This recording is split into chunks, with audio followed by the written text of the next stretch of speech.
Hola amigos, buenas tardes. Desde el estudio de video y de audio de Naciones Unidas aquí en Ginebra les transmite Juan Gasparini. Tengo el honor y el placer, seguramente, de entrevistar a Juan José Lozano, de origen colombiano, realizador de películas, y en este momento ha sido estrenada en el Festival Internacional de Film y Fórum de Derechos Humanos aquí en Ginebra su última película, Jungla Roja. Juan José, buenos días. Buenos días, gracias Juan. Bueno, es un desafío presentar una película cuando no tenemos muchas imágenes. Quizá podamos mostrar después de la entrevista algunas fotos o algunos pequeños extractos de la película, pero Jungla Roja es una película basada en los correos electrónicos de un líder de la FARC en Colombia, Raúl Reyes, que estaba en una zona colombiana vecina a Ecuador y que fue asesinado por la represión, por la guerra interna que existía entre la FARC y el Estado colombiano. De esos mails, tú contarás, pero se citan por fechas determinadas en tu película, algunos que van mostrando la evolución del grupo de Raúl Reyes. Raúl Reyes era el número 2 de la FARC, estaba al frente de un sector de la guerrilla en esa zona y tenía a su cargo, digamos, había alguna serie de secuestrados, personalidades, muchos secuestrados que estaban siendo negociados para ser liberados a través de un intermediario suizo, en este caso, Jean-Pierre Gontard. Bueno, es todo ese proceso y de discusión, porque también se ven por esos correos electrónicos los intercambios entre Raúl Reyes y Marulanda, que era el jefe supremo de la FARC, mejor vas a ser vos, Juan José, que nos vas a resumir un poco mejor la trama, y hay todo un desenlace, y hay fotos, hay reproducción de situaciones que fueron creadas en un estudio, pero que representan la realidad en que vivían esos guerrilleros de la FARC. ¿Cómo surge la idea de hacer eso? No solamente porque te encontraste con la posibilidad de consultar los emails, digamos, ahí hay también una voluntad artística de abordar esto, porque es representativo de una situación dramática, histórica, de un país latinoamericano que es el tuyo. Claro. Sí, bueno, muchas gracias por la invitación, Juan. No, como colombiano yo me he interesado en hablar de ese país, en tratar de entender ese país, el momento histórico de los últimos 20, 30 años y tratar de contarlo a través de mis películas. En el 2012, en el 2011-12, yo acabo un documental que se llama Impunity, estrenado en salas de cine, que se encarga un poco de entender y destripar la máquina paramilitar, de tratar de entender el fenómeno, esa máquina de guerra fascista que fue el paramilitarismo, con algunos sectores de la política nacional, regional. Y después de ese documental, yo quise interesarme en un actor del conflicto del que se habla muy poco. Se habla muy poco en el cine, que son las FARC. Es decir, hay una gran cantidad de reportajes, de documentales, de notas periodísticas sobre las FARC, pero me doy cuenta que no hay ninguna película de ficción, no hay ningún libro que trate de entender quién es el guerrillero. Y me parece que es algo muy significativo de lo que somos como sociedad, porque si algo nos ha definido como sociedad en Colombia, es el conflicto armado, es el guerrillero, más que el fenómeno narco. Y cuando tú miras el fenómeno narco, hay una gran cantidad de telenovelas, de películas de cine, de libros, es decir, existen en el imaginario, en la literatura, en las artes, existe la figura del narcotraficante, pero el guerrillero no, el guerrillero está lejos, es una persona extraña, es como si nos diera miedo a acercarnos a él. Y yo quise tratar de entender qué era la guerrilla y cómo una guerrilla, como las FARC, en ese momento la guerrilla más vieja del mundo, había logrado vivir durante tantos años en la selva. Y me di a la tarea de de empezar a hacer un documental. Inicialmente iba a hacer un documental para entender eso. Y me encuentro con los correos de Raúl, con una parte de los correos que son públicos. Y a partir de ahí empecé a jalar diferentes hilos para tratar de tener acceso a la mayor cantidad posible de correos. Y me encuentro con un documento que es excepcional para entender el alma de las FARC en ese momento histórico de los años 2000 en el que tantas cosas pasaron. Y sobre todo Raúl, me encontré con un personaje de novela, y yo me dije, esta puede ser una manera interesante de meterme en esta historia. ¿Por qué? Porque Raúl Reyes no es el comandante más emblemático de las FARC, no es un comandante carismático, no era un comandante carismático, no era un guerrero, no era el guerrero como Mono Jojoy, que era el comandante militar, no era un intelectual como Alfonso Cano, que fue el comandante máximo de las FARC, pero Raúl Reyes era la persona que mejor encarnaba el alma y el ADN de las FARC, era un típico producto de la escuela ideológica de las FARC. ¿Y quién era ese personaje? Yo me encontré no con la imagen romántica del revolucionario, sino con la imagen de un burócrata gris, más bien discreto, que se encargaba de administrar el poder que las FARC habían construido en 40 años de lucha en el sur del país. Y me pareció que era una manera muy interesante de contar no solamente ese momento histórico de Colombia, pero de alguna manera de tratar de entender mejor la dimensión humana de una serie de personajes que se vieron atrapados en una guerra que terminó como conocemos. Ok, sí, terminó, como todos saben, en los acuerdos de paz que se celebraron entre la FARC y el gobierno colombiano, del gobierno de Santos, firmados en el 2006. Y para volver a Raúl Reyes, yo me encuentro con una película, que es la que vos has descrito, y me doy cuenta de que tú te encuentras con Reyes un poco en la parte final de la historia de la FARC, cuando hay un declive, digamos, del poderío de la FARC. Además, él tiene en la administración todo esto del canje de los secuestrados, donde no hay acciones de guerra muy importantes, y el tema de los canjes de los detenidos que les podía dar una salida honorable, digamos, para ellos. Pero yo creo que la parte que se ocupa tu película es el declive, la pérdida de la fuerza y signos de degeneración en cuanto a la guerrilla. Vos ves ahí escenas que ustedes van reproduciendo, donde aparecen el mesianismo, donde aparece el machismo, la deserción, la traición, las ansias de protagonismo de Reyes, un poco el delirio que él tenía con respecto a la valoración de la situación política. Creía que una relación de fuerzas era infinitamente más favorable de la que le era en realidad.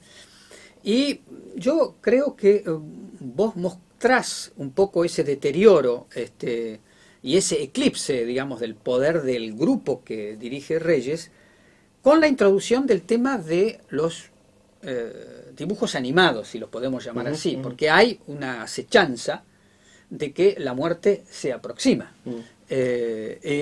¿Cómo describís un poco ese túnel de que vos vas viendo que eso va a terminar en una masacre? Por lo menos yo lo percibí así. No, tú lo describes muy bien, muchas gracias. Sí, la película cuenta un momento histórico que empieza justo después del 2001. Entre el 98 y el 2001 hay un periodo de negociación con las FARC, el tercero en la historia de negociación entre el gobierno colombiano y FARC, que es el periodo del Caguán, que termina en un gran fracaso. A partir de ese momento es la degradación total de la guerra, de los dos lados, es decir, el Estado colombiano a través de su ejército es la degradación moral también del combate, pero en las FARC también se ve exactamente más o menos lo mismo. ¿Cuál es ese momento histórico también? Venimos del 11 de septiembre del 2001. Las FARC acaban de ser incluidas en una lista de grupos terroristas. Y Raúl Reyes propone a la organización, porque es él el que está al origen de esta política de intercambio de prisioneros, que se llama intercambio humanitario, lo llaman ellos, con el objetivo de ganar protagonismo, ganar presencia mediática y recuperar el nombre, que lo saquen de esta lista de grupos terroristas y recuperar la estatura política que tenían antes. Que es una estatura política que ellos mismos se encargaron de perder. Es decir, si tú miras en la historia de las FARC a comienzos en los años 80 y hasta comienzos de los 90, tú te encuentras con una guerrilla pobre, mal armada, incapaz de afectar las bases del establecimiento colombiano, pero con una conexión muy fuerte, con una base social muy fuerte en ciertas regiones del país. 10 años después, a finales de los 90, encuentras el fenómeno inverso, es decir, encuentras una máquina de guerra muy poderosa, capaz de desestabilizar los cimientos de la institucionalidad colombiana, pero completamente desconectada de su base social. Y por la verticalidad de la organización, es decir, si Manuel dice que las cosas son así, pues así es. Raúl era el segundo comandante. Ellos van a adherir a esta propuesta de Raúl de hacer del canje humanitario la punta de lanza para recuperar el nombre, y a partir de ahí pues ya es en francés se dice la dégringolade, ¿cómo se dice? El deterioro, hacia la desaparición, hacia el desmembramiento. Digamos. Completamente. Hay un email muy fuerte entre todos los emails que encontramos, en donde Manuel Marulanda le dice a Raúl, hay que parar esto del secuestro, es decir, tenemos que devolver a los retenidos, tenemos que acabar con esto, porque nosotros no estamos, la guerrillerada no está para cuidar secuestrados, sino para ir a pelearle el poder a la oligarquía. Y Raúl no escucha. Raúl no escucha porque cuando se termina el Caguán 2001, en el secretariado deciden que Raúl Reyes debe desplazarse a un sitio que Raúl escoge estratégicamente como el sur de Colombia, para continuar con las relaciones internacionales que se habían desarrollado en la etapa del Caguán. Este sitio es un sitio en la frontera con el Ecuador, y de manera muy inteligente, pues Raúl pone su campamento allí, de manera que periodistas, amigos de la causa, negociadores, cualquier persona interesada en continuar a hablar con las FARC, aterrizaban en Quito, y desde Quito al campamento eran alrededor de 12 horas. Y se burlaba la vigilancia de los servicios de inteligencia colombianos. Esa misión, de acuerdo a los correos electrónicos, debía durar no más de 6 meses. Y esos 6 meses se convierten en 6 años, y Raúl nunca vuelve. Y en esos 6 años Raúl se va desconectando poco a poco del secretariado, se va aislando y se va creyendo su mentira, y se va creyendo su cuento, y se va perdiendo. Claro, que van ganando la guerra. Sí, que lo dice él. Sí. Y se va desconectando, y la guerra se va degradando, se va llevando todo por delante, y la muerte de Raúl marca un quiebre en la historia de las FARC. A partir de ahí, una semana después, otro miembro del secretariado de los 7 es asesinado por su guardia, Iván Ríos. 2 semanas después muere Manuel Marulanda de un infarto. 3 meses después se liberan el grupo de secuestrados grande, Ingrid Betancourt, los 3 ciudadanos norteamericanos, agentes de la CIA, militares. Es decir, a partir de ahí se crea una hemorragia en las FARC, el golpe a la moral revolucionaria es bastante fuerte. Es el primer comandante de ese rango que muere en combate.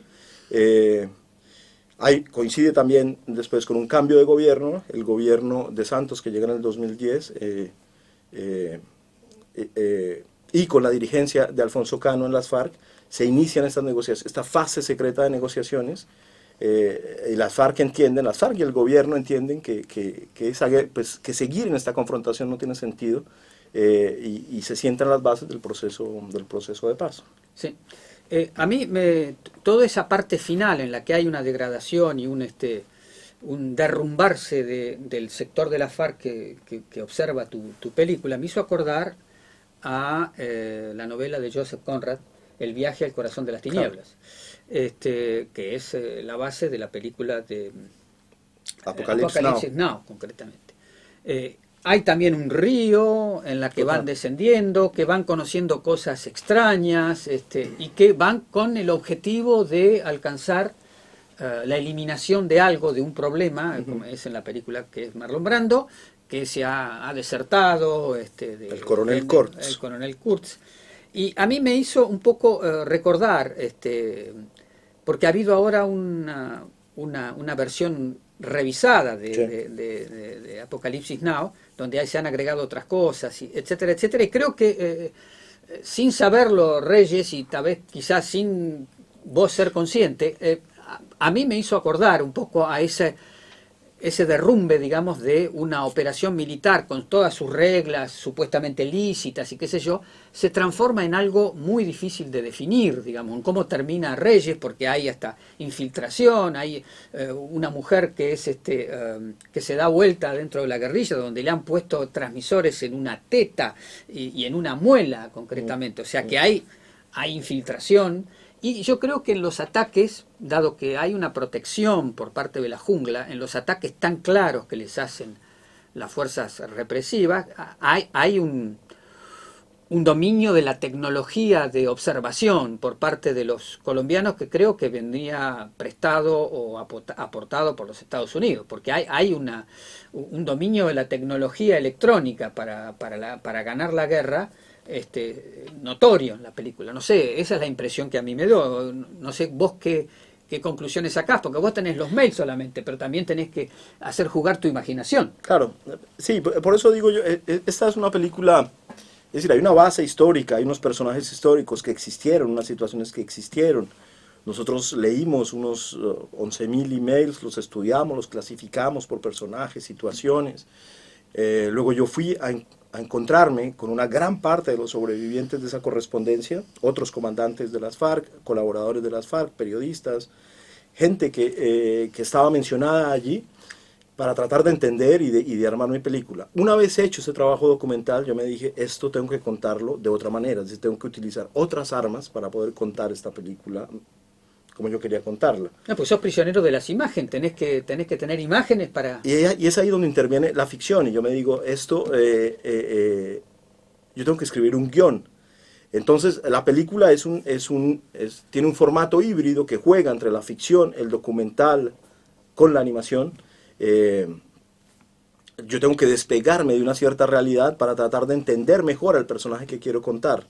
Yo creo que hay una posibilidad de utilizar la imaginación de forma lícita, y hay incluso una palabra que lo identifica, que es el decudrama, es decir, vos sabés que las cosas ocurrieron, que el enemigo entró por acá, que ocurrió algo, pero no sabés exactamente cómo sucedió, pero conocés cómo se gestó la situación y cuál fue el resultado. A partir de ahí, sin violar los resultados, digamos, vos tenés lícitamente la facultad de apelar a la imaginación para saber cómo potencialmente se pudieron haber desarrollado los hechos que empezaron y concluyeron de una forma que sí podés probar. Claro, pero más allá de esa verdad histórica, exactamente por dónde entraron los tiros y todo eso, me interesaba captar la esencia de ese personaje. Y para poder hacerlo yo me dije, tengo que entrar en la cabeza de Raúl Reyes. Tengo que conseguir un actor que encarne a ese personaje y que pueda hablar, no como él hablaba, pero sí con el espíritu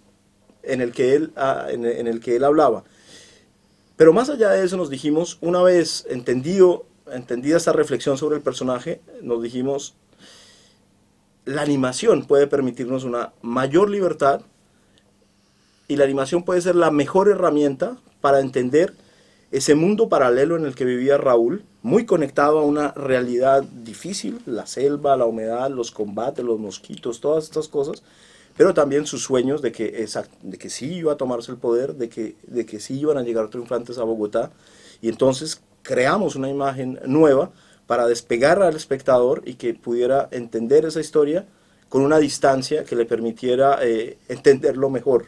Claro. No sé si... Y el personaje central cae en una suerte de delirio que es igual que en la novela de Conrad, digamos, y él lo disfraza Joseph Conrad en el tema de que yo estoy en contacto con el horror, con el horror, Sí. con el horror. Y esto es un poco, vamos a tomar el poder, como si la victoria estaba ahí y cuando estaban cada vez más cerca de la destrucción. Es una gran paradoja porque el computador se vuelve el computador en el que trabaja Raúl. O sea, como todo buen burócrata, su arma era el computador y pasaba mucho tiempo en el computador, escribía mucho y a muchas personas. Y ese computador que lo conecta con el mundo, lo desconecta de la realidad al mismo tiempo. Es decir, la ventana que tenía era ese computador, un poco como Trump con Twitter, aquí con la atención acá y desconectado completamente del mundo. Raúl no estaba loco, yo no creo que estuviera loco, pero sí había una desconexión con la realidad muy grande. Bueno, pero no cuento esta escena porque para no... No, yo creo que ya ha dado suficientes pistas Juan José Lozano para interesarlos en ver la película que está siendo proyectada en el festival aquí en Ginebra, pero tengo entendido que va a ir a los cines suizos y tengo entendido que también va a haber una difusión en Europa, no sé en América Latina. Sí, la película es una coproducción suizo-francesa, entonces va a salir de manera simultánea en los cines en Suiza y en Francia, muy probablemente en el mes de junio. Y estamos en conversaciones para que la película llegue a Colombia y algunas salas de cine en América Latina, Argentina, Chile, México. Estamos en eso. Muy bien. Fue un proceso de 9 años, ya terminamos, ahora la película Camina sola. Camina sola y tiene que encontrar su Cuando público. se te escapa el producto ya no lo controlas más. Sí.